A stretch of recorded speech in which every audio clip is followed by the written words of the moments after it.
लोकशाहीचा बुलंद आवाज, रिपब्लिकन वार्ता, महाराष्ट्र. रोहिले बुद्रुक जिल्हा परिषद प्राथमिक शाळेत प्रजासत्ताक दिन उत्साहात साजरा.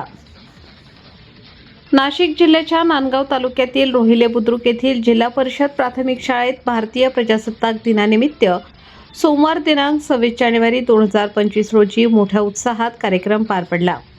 यावेळी तिरंगा ध्वजाचे ध्वजपूजन ग्रामपंचायत उपसरपंच सुनंदा मुक्ताराम बागुल व ग्राम शिक्षण समितीच्या अध्यक्षा प्राजक्ता अजय गायके यांच्या हस्ते करण्यात आले, तर ध्वजारोहण सरपंच ठकूबाई देवीदास पवार यांच्या हस्ते करण्यात आले.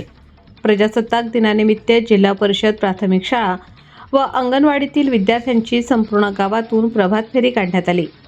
प्रभात फेरी डॉक्टर बाबासाहेब आंबेडकर यांच्या पूर्णाकृती पुतळ्याजवळ पोहोचल्यानंतर विद्यार्थ्यांनी डॉक्टर बाबासाहेब आंबेडकर यांना मानवंदना अर्पण केली. यानंतर शाळेच्या प्रांगणात ध्वजपूजन पार पडले. विशाल बागुल यांच्या हस्ते श्रीफळ फोडण्यात आले. ध्वजारोहणानंतर उपस्थित विद्यार्थी, शिक्षक, पालक व ग्रामस्थांनी तिरंगा ध्वजाला सलामी देत राष्ट्रगीत सादर केले. यानंतर अंगणवाडीपासून इयत्ता 4थी पर्यंतच्या विद्यार्थ्यांनी आपल्या कलागुणांचे सादरीकरण करत विविध सांस्कृतिक कार्यक्रम सादर केले. विद्यार्थ्यांच्या देशभक्तीपर गीतांवरील नृत्याने उपस्थित ग्रामस्थ भारावून गेले. विद्यार्थ्यांच्या सादरीकरणावर नागरिक व पालकांनी बक्षिसांचा वर्षाव करत प्रोत्साहन दिले. यावेळी अंगणवाडीतील चिमुकली विद्यार्थिनी आदिती खंडू बागुल हिने संविधानाचे पुस्तक हातात या गीतावर सादर केलेल्या नृत्याने सर्वांचे लक्ष वेधून घेतले. तिच्या सादरीकरणावर उपस्थितांनी टाळ्यांचा गजर करत बक्षिसांचा वर्षाव केला.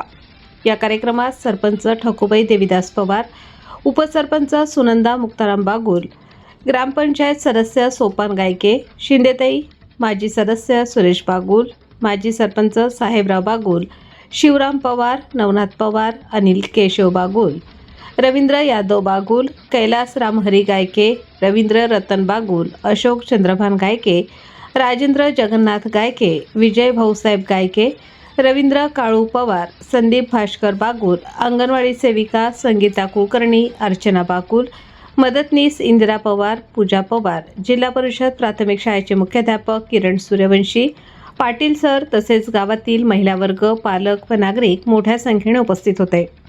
रिपब्लिकन वार्ता महाराष्ट्र न्यूजसाठी नांदगाव प्रतिनिधी मुक्ताराम बागुल, नाशिक.